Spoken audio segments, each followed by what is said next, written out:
چنانچہ ایک زمیندار کا واقعہ سنیے کہ جس کی اتنی زمینیں تھیں کہ اس کی زمین میں کئی ریلوے اسٹیشن بنے ہوئے تھے. ریل چلتی تھی، ایک اسٹیشن پہ آتی تھی، پھر دوسرے ریلوے اسٹیشن پہ، پھر تیسرے پہ، اور یہ سب ریلوے اسٹیشن اس کی اپنی زمین میں تھے.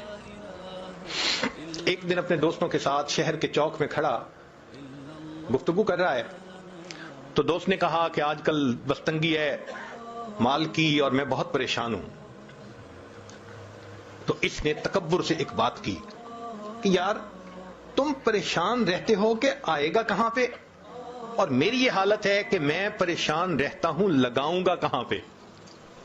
تکبر، عجب. اور میری تو 40 نسلوں کو بھی پرواہ نہیں ہے. جب اس نے یہ تکبر کے الفاظ بولے اللہ نے اس کو اپنی پکڑ میں لے لیا. ہوا کیا؟ اب بزنس میں نقصان سے نقصان، نقصان پہ نقصان، پیسے جانے شروع ہو گئے. ساتھ بیمار ہو گیا اور بیمار ہونے کے بعد 6 مہینے کے اندر یہ دنیا سے رخصت ہو گیا. اس کا ایک ہی بیٹا تھا، 17-18 سال اس کی عمر تھی لڑکے کی. ساری دولت، ساری زمین اس کے وراثت میں آ گئی. اب جب مال بھی ہو اور جوانی بھی ہو تو پھر اس قسم کے لوگ بھی قریب ہو جاتے ہیں جو شراب اور شباب والے ہوں. چنانچہ اس کو انہوں نے برے رستے پہ ڈال دیا. اب یہ کبھی اس کے ساتھ رات گزار رہا ہے، کبھی اس کے ساتھ رات گزار رہا ہے. کسی نے اس کو اور بڑے شہر میں پہنچا دیا، پینے پلانے کی بھی عادت ڈال دی. اب بینک کا جتنا پیسہ تھا وہ لٹنے لگ گیا. کسی نے اسے کہا یہاں کیا دیکھو گے، ذرا باہر نکل کے دنیا دیکھو. تو اس نے اس کو کسی باہر کے ملک کا راستہ دکھا دیا کہ وہاں کے نائٹ کلب میں کیا ہوتا ہے. اب وہاں جا کے یہ پیسے لٹانے لگ گیا.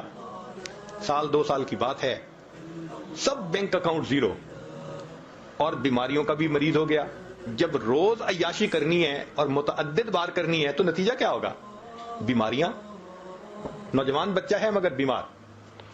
اب زمینیں بچ گئیں، یہ کیا کرتا؟ زمین کا ٹکڑا بیچتا، جو پیسے ملتے پھر باہر کا ٹرپ لگاتا، پھر آ کے زمین کا اگلا ٹکڑا بیچتا. کچھ چند سالوں کے بعد ایک ایسا وقت بھی آیا اس کی ساری زمینیں بک گئیں، ایک مکان رہ گیا تھا. پھر یہ اپنے نشے سے نہیں رہ سکتا تھا، پیسے کی ضرورت تھی. ایک وقت آیا اس نے اپنا ذاتی مکان بھی بیچ دیا. مال بھی ختم، جائیداد بھی ختم، ذاتی مکان بھی بک گیا. اب رہنے کی بھی جگہ نہیں تھی.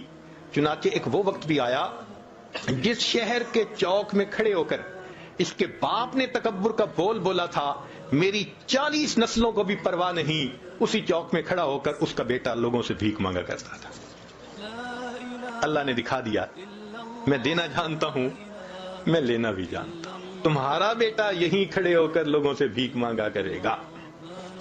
اس کو ویڈیو کے نیچے سبسکرائب کے بٹن پہ کلک کریں، بیل کے آئیکن پہ کلک کیجئے تاکہ ہر نئی ویڈیو کی نوٹیفیکیشن آپ کو مل جائے، اور تھمز اپ کا بٹن دبا کر اس ویڈیو کو لائک کریں.